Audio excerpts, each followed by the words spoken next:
Bom dia, boa tarde, boa noite, boa madrugada, galera. Como sempre, depende do local do mundo que você está vendo esse vídeo e do horário. Como é que vocês estão? Hoje foi um dia mais agitado também.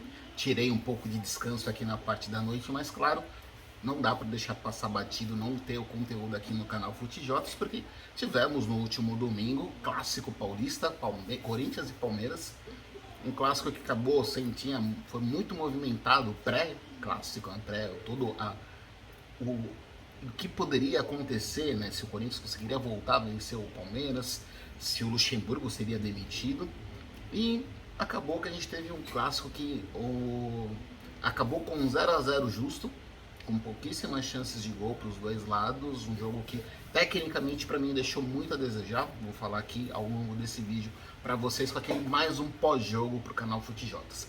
Em relação às escalações, a gente comentou, fizemos uma live aqui no sábado, tanto aqui no Futijotas como também lá no nosso TikTok, trazendo que a ideia tinha algumas dúvidas na escalação, em relação, e acabou sendo o Corinthians acabou meio que batendo com aquela escalação que a gente comentou, né? Entrou com o Cássio, Bruno Mendes, Gil, o Lucas Veríssimo jogando pela esquerda, vem jogando, desde a saída ele assumiu o lugar do Murilo. Para mim me surpreende, achei que ele ia colocar o Lucas Veríssimo, que queria muito o Caetano, mas aí é assunto para a gente falar ao longo da semana.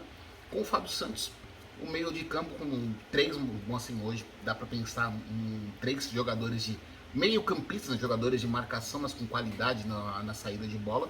Começou com o Maicon, Moscardo, e a novidade foi o Juliano. Renato Augusto vetado, né, acabou com problemas musculares, não foi nem para o banco de reservas. Rojas, Yuri Alberto centralizado e o Wesley aberto pela esquerda. Do lado do Palmeiras, a dúvida seria quem o Abel iria colocar no lugar do Dudu. Contra o Deportivo Pereira, ele arriscou um esquema ele testou um esquema com três zagueiros, mas o Luan estava suspenso no clássico. E aí ele foi numa das ideias que a gente estava pensando. Ele adiantou o Mike para jogar como ponta direita, trocando o Arthur. Então começou com o Everton, Marcos Rocha entrou na lateral direita, com o Gustavo Gomes, Murilo e o Piquerez. Meio de campo formado pelo Zé Rafael, o Gabriel Menino, o Zé Rafael. E aí você tem um trio ali mais ofensivo, né, chegando mais o ataque. O Mike aberto pela direita, o Rafael Veiga mais centralizado, né, um meia mais de ligação, de criação, com o Arthur deslocado para a esquerda e o Rony jogando como centroavante, numa posição normal. O que a gente viu, o Palmeiras controlando o jogo, teve mais, principalmente no primeiro tempo, a gente viu o Verdão controlando mais as ações, então inclusive terminou a partida com 16 chutes do Palmeiras contra 6, só que apenas 4 do Palmeiras foram no alvo e 2 do Corinthians que acertaram também. A gente teve os dois goleiros trabalhando, teve defesas importantes, mesmo com o Palmeiras melhor na primeira etapa. O que a gente viu, um lance de maior perigo, foi uma bola que o Juliano lança, começa a jogada, e aí vem na questão que eu falo sempre, a questão que o pessoal pega muito no pé do Yuri Alberto. É um jogador que não é driblador, mas é um jogador que tem qualidade para jogar aberto, não precisa só estar centralizado. Ele recebe a bola, se posiciona bem, porque ele não entra em impedimento, e no que ele faz isso, ele vem em velocidade, pega o Maicon, acompanha a jogada, e aí o Gustavo, também acho que é o Gustavo Gomes que está no lance com ele fica na dúvida se dá o bote, se deixa pro. Como é que ele faz com o Yuri Alberto. O Everton vem meio também já para tentar, pensando na finalização, só que aí o Yuri rola a bola pro Maicon, que chega sem marcação e chuta no contrapé do Everton. E aí, méritos. Eu vi alguns torcedores criticando a finalização do Maicon. Para mim, é muito mérito do Everton no lance. Aí você vê um lance de perigo. Na segunda etapa, o Corinthians ele entra na partida com algo que vem se repetindo, né? O fato que a gente já vem comentando, o Corinthians do Luxemburgo, depois do jogo, da classificação contra o Atlético Mineiro, a gente não vê dois tempos o Corinthians conseguindo ter uma boa atuação nos dois tempos. Contra o Palmeiras foi mais um exemplo. Não teve um primeiro tempo muito bom, melhorou na segunda etapa, começou a finalizar, começou a criar algumas chances de perigo. E aí você teve.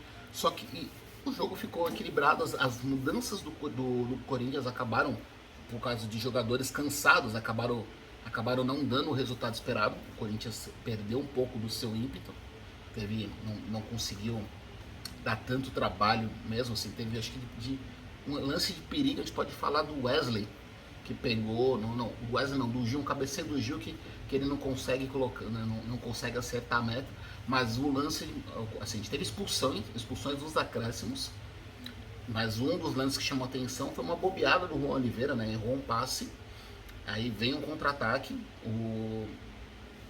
e esse contra-ataque ele termina, né, é um lance de 3 contra 2, o Palmeiras vem com vantagem numéricas, e aí, se não me engano, a bola vem, acho que vem da esquerda, vai para a direita, já chega também, se não me engano, acho que na direita, e o Breno Lopes acaba, o Cássio faz uma defesaça, também mesma coisa, né, acho que aí não dá para criticar o atacante, mas o Cássio salva o que seria o gol de empate, o gol da vitória do Palmeiras, na verdade, desculpa. O clássico foi marcado também por expulsões, né, nos acréscimos, o Murilo acaba tomando o segundo cartão amarelo, e aí é expulso. E teve um lance também, né? Eu acho que a arbitragem não impactou no jogo. O jogo foi fraco tecnicamente, não foi. Falei com alguns amigos depois do jogo, falei, pessoal, putz, foi um jogo pegado. Tecnicamente eu esperava que fosse um clássico melhor. O Palmeiras estava muito abaixo e o Corinthians no padrão mesmo que vem mostrando nos últimos jogos. É o time que não consegue jogar com tranquilidade, não consegue fazer o jogo fluir. E teve a expulsão aí, depois acontece num contra-ataque. O Maicon mata a jogada com violência, né? Tenta matar a jogada porque ele não consegue na bola. Se não me engano, acho que é o lance que o Cássio defende.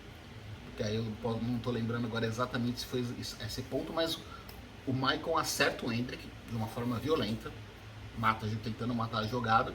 O Daronco dá amarelo, tanto o Abel fica possesso, ele vai embora, ele sai ali ele levanta e vai embora pro vestiário, só que o VAR interfere na situação, pede pro Daronco rever, e aí olha o lance assim, depois você pega, na hora que ele vê com o replay, ele vê que o Maicon tá solando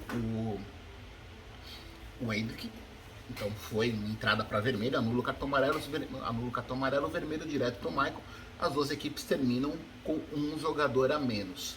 Aí teve bola, teve algumas faltas, tentou um pouco de pressão dos dois lados, mas nada que efetivamente desse trabalho, que merecesse mudar o placar.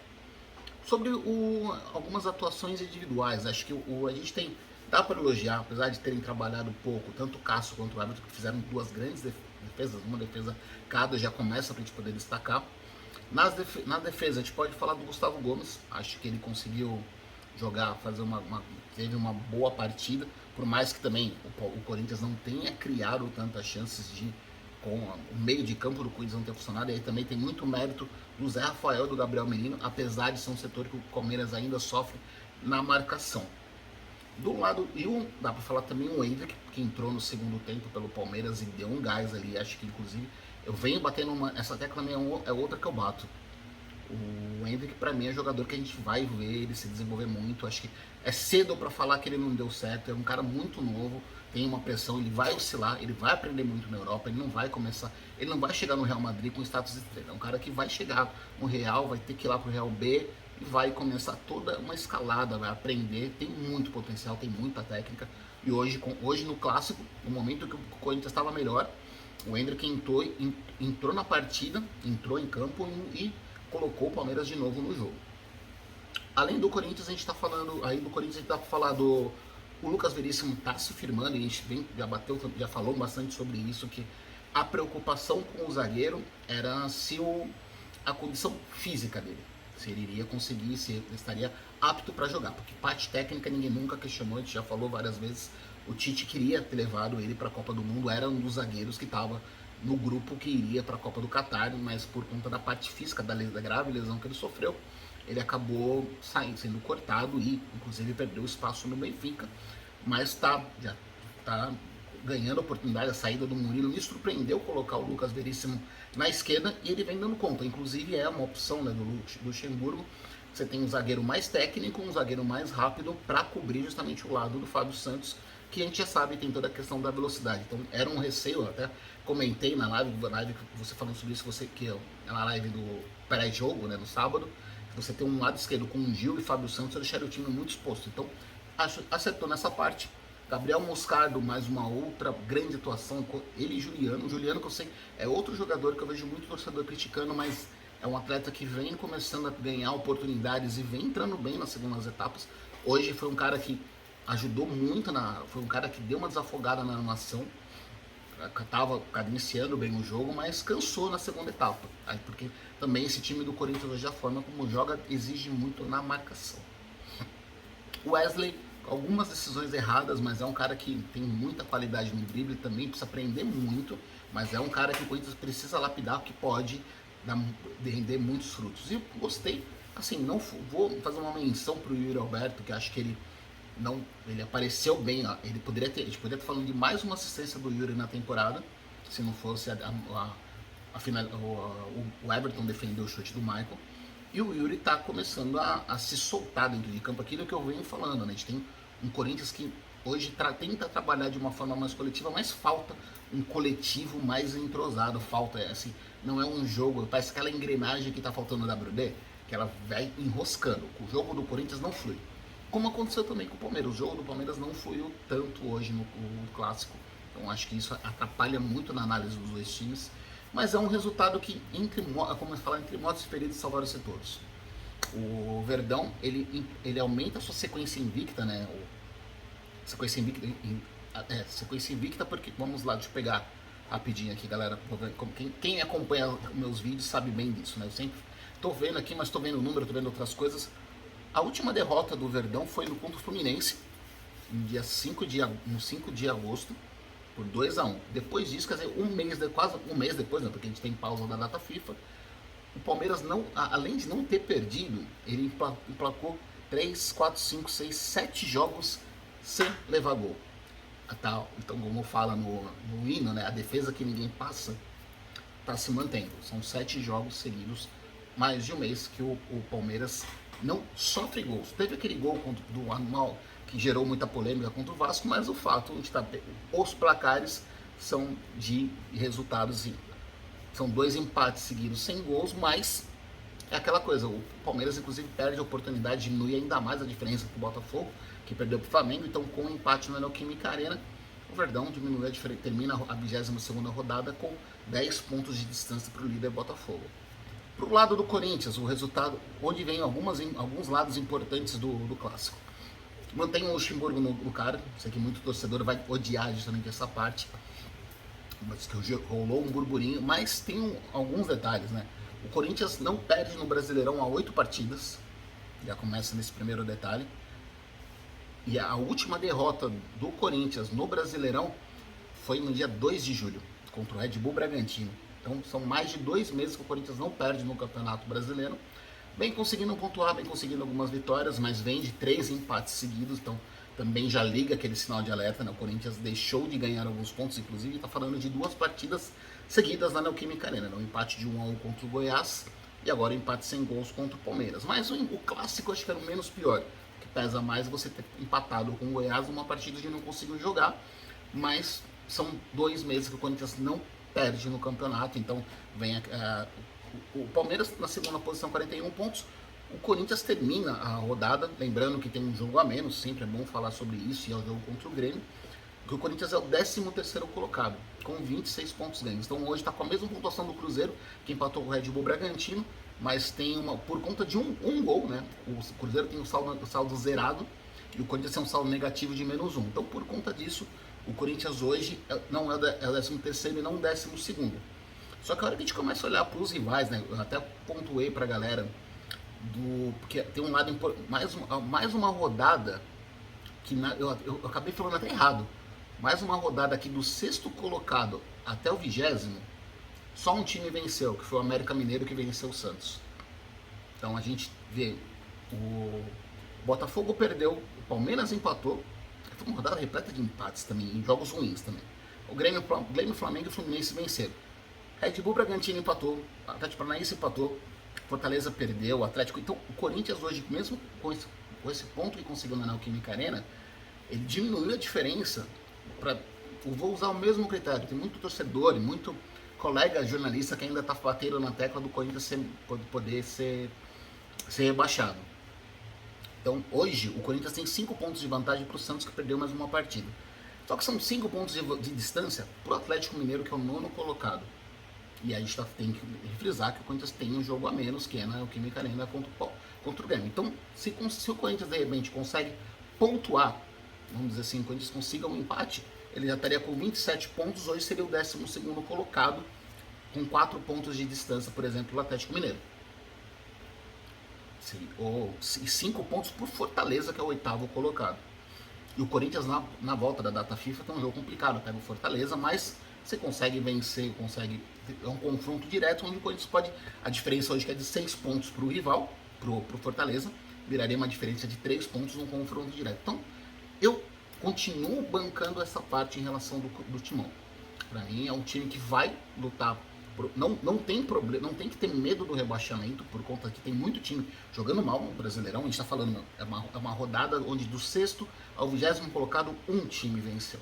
Então tá meio que nivelado por baixo. A gente está vendo alguns jogos ruins no futebol masculino. E do outro lado, assim, a pontuação a gente deve virar G7, G8 de novo no Brasileirão em relação a vagas para Libertadores.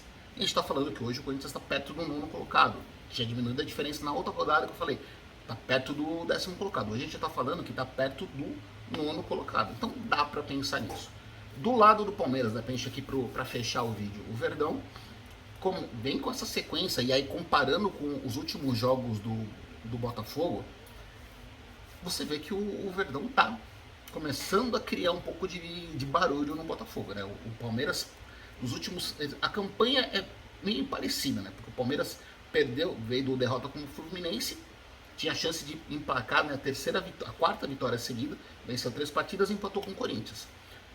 O Botafogo, nas últimas 5 partidas, perdeu para o Flamengo e vem de 2 vitórias e 2 empates. Então começou a ter o Botafogo começa a perder alguns pontos nessa sequência, no momento que o Palmeiras vem conseguindo pontuar e diminuir. Essa diferença já foi maior, poderia ter terminado a rodada com 8 pontos de distância. Ainda é uma vantagem considerável, mas 8 pontos a gente está falando de 3 rodadas, e ainda falando de confronto direto. Hoje a diferença é de 10 pontos. 10 pontos você precisa de pelo menos 4 rodadas para o Palmeiras conseguir ultrapassar. Mas a gente está falando de 22ª rodada, tem muito campeonato pela frente. O Botafogo continua afirmando que só vai perder essa competição, perde o título para ele mesmo, mas pode ser que esse para ele mesmo esteja acontecendo. O próximo jogo, né, projetando a pausa depois da data FIFA, né, galera, a gente pode falar desse jogo, pensando agora, para falar, né, focando no Palmeiras, o Botafogo. O Botafogo pega o Galo lá em Minas Gerais, fecha a rodada, né, um jogo no sábado, dia 16. Então o Palmeiras já vai ter entrado em campo contra o Goiás na sexta-feira, no dia 15. Pode reduzir essa diferença de 10 pontos para 7, e isso pode fazer o Botafogo entrar pressionado. Aí ele pode tanto manter os 10 quanto, de repente, ver essa diferença reduzida. Num outro cenário, se o Palmeiras acaba tropeçando e o Botafogo vence, volta a ampliar. Então a gente vai ter essa pausa da data FIFA. Então vai ser importante para os times começarem a recuperar jogadores. Para o Corinthians vai ser a questão de Renato Augusto e Matias Rosas, principalmente. Para o Palmeiras, de novo, ainda tentar ver se o Abel consegue ajustar. Apesar de ter elogiado o Zé Rafael, apesar de ter elogiado o Gabriel Menino, ainda vejo o setor de marcação ali. O Danilo segue sendo uma ausência importante para o meio campo do Palmeiras. E o mais importante é ver como é que vai ser o substituto do Dudu. Contra o Deportivo Pereira não deu certo, né, jogar com 3 zagueiros, e a gente teve aquela chance de repente começar com... Uma das ideias era ter o John jogando aberto pela esquerda. O que o Abel fez nessa partida foi jogar com 2 atacantes, né, no duelo. Vamos ver o que vai acontecer. Testou o Arthur na esquerda contra o Corinthians, também não deu certo. Então vai ser assunto para a gente falar ao longo das próximas semanas aqui no canal FuteJotas, e deixo claro aqui, fecho aqui esse vídeo, deixando o convite para amanhã, né? Amanhã, na verdade hoje, porque a hora que vai subir esse vídeo já vai ser segunda-feira, tem Corinthians Maldicia, aquele programa semanal, a gente falando do Timão. Vamos ter a resenha falando bastante com a presença de torcedores na bancada. Vamos falar desse empate, vamos abordar bastante sobre o clássico e projetar o futuro restante da temporada. Beleza, galera? Abraços.